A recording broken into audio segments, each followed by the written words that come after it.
Estamos de volta hoje com o programa Perfil, conversando com o físico Marcelo Gleiser. Marcelo, você falou dessa, talvez, impossibilidade de existir vida inteligente em outros planetas, isso a gente só vai saber no futuro, né? Mas existe vida inteligente na Terra, o homem pode ser a raça que poderia colonizar o universo, de repente, né? Mas a gente parte de uma premissa muito complicada, né? O nosso planeta é um planeta belíssimo que nos fornece todos os recursos e nós estamos destruindo esse planeta, né? Qual é a sua visão hoje dessa falta de interação do homem com a natureza? É uma visão muito triste. Eu acho uma coisa assim que a gente está chegando a um ponto de não retorno, no sentido que, obviamente, o que está acontecendo, com qualquer sistema, né? Quando você força um sistema muito, né? Se você tem um brinquedo, você começa a jogar ele contra a parede, ele vai quebrar, né? Então, a ideia é de que a nossa presença no planeta Terra, ela, no início, ela tinha uma simbiose muito grande. A gente vê isso nas culturas nativas, né? Tanto no Brasil quanto no resto do mundo inteiro, em que existia uma integração dos humanos com o resto da natureza que não existe mais. A gente foi dessa integração dessas culturas nativas por uma desintegração, uma separação do ser humano com relação ao planeta. E a gente fez isso através, primeiro, das civilizações agrárias, né, que começaram a pegar pedaços de terra e plantar e usar para criar gado, etc. Então a gente começou a reapropriar a natureza de uma forma que é diferente do processo natural ecológico dela, né?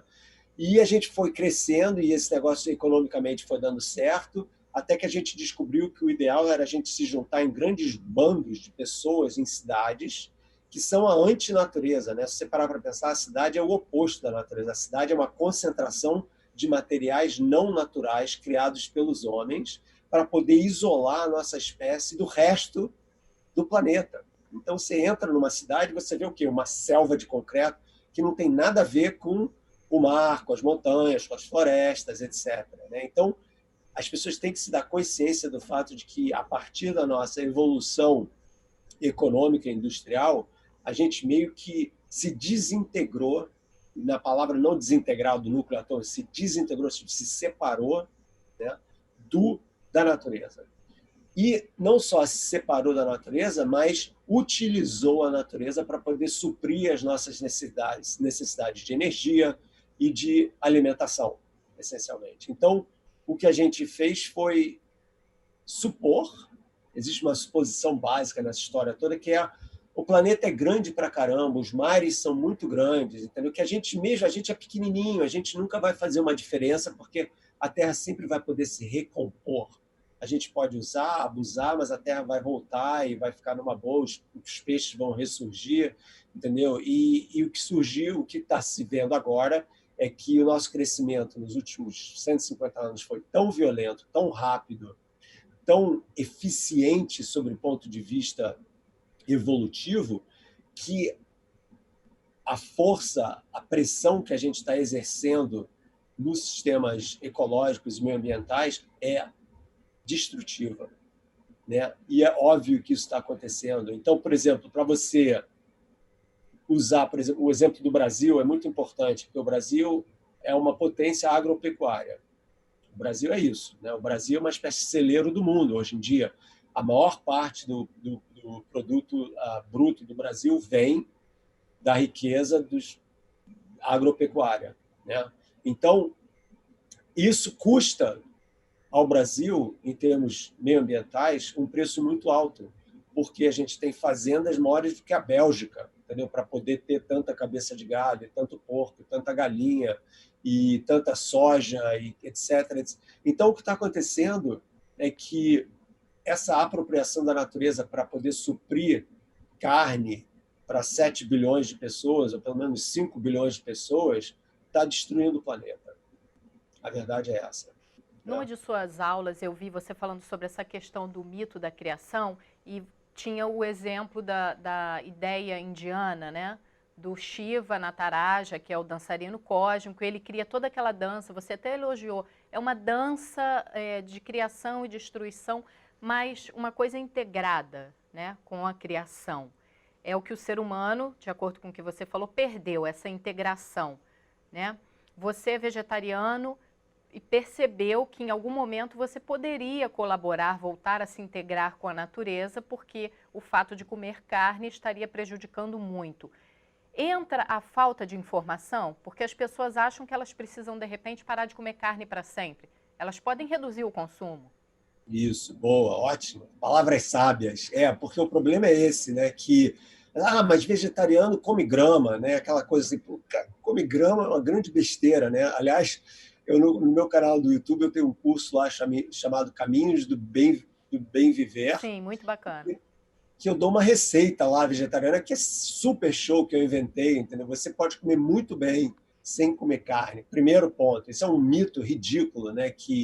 É, no Brasil, na Argentina, aqui também, nos Estados Unidos, é muito forte, que você precisa comer algum tipo de carne em cada refeição. Então você pensa, bom, 7 dias na semana, 3 refeições por dia, são 21 refeições. Ah, mas eu vou comer um presuntinho no café da manhã, aí uma coxinha no almoço, e um bife ou um frango no jantar. Você está comendo carne 3 vezes por dia, cara. E você não precisa fazer isso. Você pode diminuir 50%. Entendeu? Só isso. Ou 40%. Então pega as refeições da semana e fala, tá bom, eu vou comer carne 10 vezes dessas 21 refeições. Isso daí, se as pessoas adotassem essa postura em que você consegue um equilíbrio, não é eliminar, entendeu, a agropecuária. Ninguém está falando isso. É óbvio que é importante ter agropecuária, ninguém quer desmantelar a economia brasileira, nada disso, mas um equilíbrio entre os seus hábitos alimentares, de forma a você contribuir também para o planeta que você quer. Então, o que acontece é que as pessoas elas acham que, primeiro, tem, como você falou muito bem, tem que ser uma virada de 100%, que não tem que ser, entendeu? E que o vegetariano come mal, que é uma grande besteira, entendeu? Se come muito bem, entendeu? E eu digo que o Rio de Janeiro, aliás, está começando a ter uma série de ótimos restaurantes vegetarianos em que as pessoas vai lá e senta e experimenta, entendeu? Vai ver o que é. Você está falando desse radicalismo, né? É a mesma coisa da ciência com a religião, a gente vê hoje em dia com ou você é ambientalista ou você é a favor do agronegócio. A gente tem que chegar à conclusão que a gente precisa comer, então precisa ter o agronegócio. Mas a gente pode passar informação também à população, né? Caras como você, por exemplo, podem ensinar a população que existem tecnologias, existem mudanças de hábitos que podem contribuir e as pessoas conviverem em paz. Por exemplo, aqui nos Estados Unidos, tem uma empresa chamada Beyond Meat, Além da Carne, que os caras desenvolveram uma carne vegetariana, não é uma carne, é uma coisa feita com vegetais, que eu dou para pessoas que comem carne aqui, eu falo, olha, experimenta esse hambúrguer. E as pessoas não conseguem dizer que não é carne. Então, existem opções já. Então, as ações dessa companhia estão bombando aqui nos Estados Unidos agora, nessa época de Covid, né, 19, porque uma das grandes concentrações de doença, de epidemia, de doença, vem dessas plantas de carne. Porque galinha, então, pior ainda. As pessoas ombro a ombro, uma do lado da outra, né, 1.000 pessoas assim trabalhando nessas mega fazendas, e ficar todo mundo doente. E morreu um monte de gente já em várias fazendas aqui nos Estados Unidos. Então, essas opções alternativas estão ficando cada vez mais realistas, né? Que mostram o seguinte, que, sim, você fala de educação e tal, eu acho que, mais uma vez, os cientistas têm que ir para o público e falar essas coisas. Entendeu? E, aliás, cá entre nós, os cientistas também têm que começar a adotar essas práticas alimentares, porque não são todos, de jeito nenhum, infelizmente, que entendem, falam, ou entendem, mas não praticam. Porque as pessoas têm essa ideia, esse vício de achar que eu não faço diferença, quem faz diferença é o governo, são as grandes empresas. E a verdade é que cada um de nós pode sim fazer a diferença. Entendeu? Isso começa de baixo para cima. E não só essa questão alimentar, toda a questão do consumo de combustíveis fósseis também. A gente vem aumentando a temperatura da Terra e descongelando áreas, por exemplo, o permafrost, no norte do planeta. Cada vez mais ele vem diminuindo a camada de gelo dele e você descobre bactérias, vírus que estavam adormecidos ali até por milhares de anos, alguns que o ser humano ainda não teve contato, ou seja, a possibilidade de novas pandemias causadas por nossa agressão ao meio ambiente é cada vez maior, né? Esse é um efeito secundário do aquecimento global que as pessoas nem sabem, né? Que o Acham fato que é de loucura, né? não, que você está descongelando as calotas polares, né, no norte e no sul, e por causa disso você está liberando no meio ambiente doenças que os nossos antepassados de 30 mil anos atrás, que essas calotas polares elas têm uma profundidade de dezenas de milhares de anos, né? Que eles tinham imunidade, mas para nós seria uma doença completamente nova. E já se descobriu mais de 25 doenças novas que foram liberadas dessas calotas polares. É uma coisa que ninguém imagina isso. E também o desequilíbrio climático vai, sem menor dúvida, já está ampliando as pestes agrárias, né? Então, e aí, como é que você lida com isso? Entendeu? Então você tem que criar plantas geneticamente modificadas que sejam resistentes a essas pestes. Mas engenharia genética não é bom para a saúde. Isso é um outro mito, aliás, de pessoas que não entendem ciência. Esse negócio de que se você modifica a soja, ela não faz bem à saúde. Isso daí não tem nada a ver. Então, eu acho que tem que haver uma parceria entre os cientistas e os políticos. Eu acho que seria porque os cientistas criam esses conhecimentos, mas são os políticos que implementam, entendeu? As regras de comportamento, as regras vamos dizer assim, a legislação que é implementada para que as pessoas, olha, por exemplo, isso aqui a gente pode comer, isso aqui não deve comer. E se os políticos, que são, de uma certa forma, porta-voz da sociedade, adotarem práticas que são exemplares, eles e elas vão ter a capacidade de influenciar um número cada vez maior de pessoas. Entendeu? Eu acho que tem que haver essa parceria maior entre ciência e as organizações políticas. Por exemplo, os políticos poderiam passar uma lei em que todo cientista que tivesse uma bolsa de doutorado tivesse que passar 1 hora por mês numa escola pública falando para as crianças. Olha que coisa simples. Você está dando de volta para a sociedade o que você está recebendo dela. E quantos né? jovens poderiam despertar também esse interesse científico conhecendo um cientista? Um cientista, um aluno de doutorado de 25 anos, entendeu? Um cara, né, que vai lá e fala, eu sou astrofísico. Caramba, você é astrofísico É com 25 possível, anos? né? É possível, no Brasil, no Rio, em São Paulo, entendeu? Em qualquer canto do Brasil, na verdade. Ontem eu falei para os institutos federais lá em Manaus, ontem à noite, porque eles estavam celebrando os 51 anos do pouso na Lua, né? Então, quer dizer, uma grande data, né, e tal.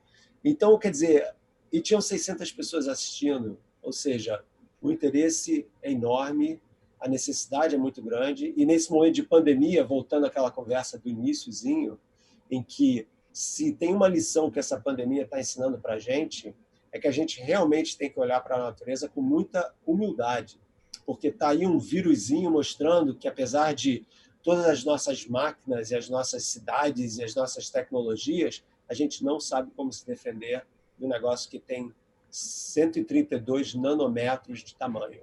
Não, e é uma situação em que o mundo todo acabou sendo atingido. Você pode ser rico, pobre, você pode ter formação acadêmica ou não, não importa onde você more, né? E você vê a importância de aulas pela internet, que a informação chegue até as pessoas para que movimentos, por exemplo, como não vacina, né? Nós estamos com o planeta parado hoje porque a gente não tem uma vacina contra o coronavírus, né?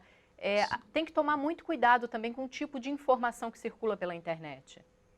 Com certeza, por isso que é tão importante criar informação de boa qualidade, né? E eu quero ver os anti-vacinas, né, quando sair essa vacina da coronavírus, que eu espero que saia eventualmente, eles não tomarem, né? Vai ser interessante essa tensão, né? Não vou tomar porque eu sou anti-vacina. Eu falei, ok, boa, vai nessa, né? Quer dizer, uma opção que, para mim, voltando àquela história do obscurantismo, né? é você fechar os olhos para o fato de que a ciência ela está aí para aliviar o sofrimento humano. Essa é a função essencial da ciência, né? Antes de qualquer outra coisa. Então, nós estamos aqui porque nós queremos servir a sociedade da melhor forma possível. Então, se a gente desenvolve curas ou proteções contra algum tipo de doença, é porque a gente quer ajudar as pessoas a viverem melhor, né? As crianças na África, no Amazonas, seja lá onde for, que tem doenças que não eram para mais ter, né? Elas têm que ter acesso a esse tipo de cura, água limpa, água potável, uma coisa assim tão básica, né? Que tem gente que morre de cólera até hoje, né? O número de pessoas que morrem de malária é assim gigantesco no mundo inteiro ainda. Muita gente Então, não tem acesso nem à água potável, né? pois é, a questão da água potável é absolutamente incrível, né? E são essas pequenas coisas que fazem grandes diferenças, só que são setores da população que não tem uma voz. Então a gente nem entende que existe esse sofrimento lá fora, mas ele existe. E para a gente tentar melhorar esse sofrimento, todo mundo tem que fazer o seu papel. E se a gente destruir o nosso planeta, ou a capacidade do nosso planeta de se rejuvenescer, a gente vai estar também se autodestruindo. É isso que as pessoas não estão conseguindo entender. Marcelo, que recado você deixaria para os jovens que estão te assistindo e que pensam numa formação, às vezes, que eles não vão encontrar tão facilmente, né? E que tipo de ajuda que eles podem dar também para o desenvolvimento de um planeta menos dividido, mais integrado, que as pessoas convivam, né, com harmonia, respeitando o meio ambiente. Que tipo de incentivo você pode dar para esses jovens hoje? Então, eu tenho uma grande fé nessa juventude aí, na geração. Eu tenho um filho de 14 anos, tenho uma filha de 24, e eles são assim, sensacionais como seres humanos, eles são super abertos, super receptivos, inclusivistas, entendeu? Eles não têm essa coisa de, você tem essa cor de pele, ou você acredita nisso, então você é diferente de mim, então eu vou puxar você para o canto, nada disso, entendeu? Todo mundo tem uma palavra, todo mundo tem direito à palavra, todo mundo tem direito a uma opinião, e antes de te rechaçar, eu vou te ouvir com a cabeça aberta, né? E eles entendem que o mundo em que a gente está deixando para eles é o mundo em que eles vão viver, né? Então eles sabem que eles é que vão ter que dar um jeito nessa confusão que a gente está deixando para eles, né? Então o que vocês têm que fazer, pessoal, é não ter medo de arriscar. Vocês têm que ter a coragem de arriscar, mesmo que não seja o caminho mais cômodo, que seja o caminho mais fácil. Se for aquilo que está te falando no coração, sabe? Aquele negócio que eu quero fazer isso, se você não tentar fazer o que você está sentindo que você quer fazer, pelo menos um pouco, você vai mais tarde vai se arrepender muito de não ter pelo menos arriscado essa possibilidade. Então, para o mundo está na mão deles, né, dessa moçada aí, e eu levo a maior fé que eles vão tipo que reinventar a sociedade, tirando um monte desses preconceitos que infelizmente essa geração minha criou, e não criou, não, perpetuou, vem perpetuando, né, em termos de racismo e xenofobia, etc. Eu acho que isso tudo eventualmente vai ser uma coisa do passado. Daqui a 50 anos vão estar falando, pô, aqueles caras do século XX, início do século XXI, eram Que vergonha. lamentáveis, que vergonha. Bom, Marcelo, te agradeço demais o nosso papo, o nosso tempo chegou ao fim. Eu vou deixar aqui o seu canal do YouTube, para que a turma possa acessar aqui do Brasil, continue acompanhando suas aulas e que venham mais projetos seus, tá? Para a gente continuar aprendendo contigo e ouvindo suas palavras. Muito obrigada, Marcelo. Obrigado a você, é uma ótima conversa. Marcelo, te agradeço o papo, vou deixar aqui o seu canal do YouTube para que as pessoas possam acessar também. Muito obrigada pela sua entrevista. O programa Perfil fica por aqui. Se você quiser rever esse bate-papo, é só acessar o nosso canal no YouTube, youtube.com/TV Alerj. Até a próxima.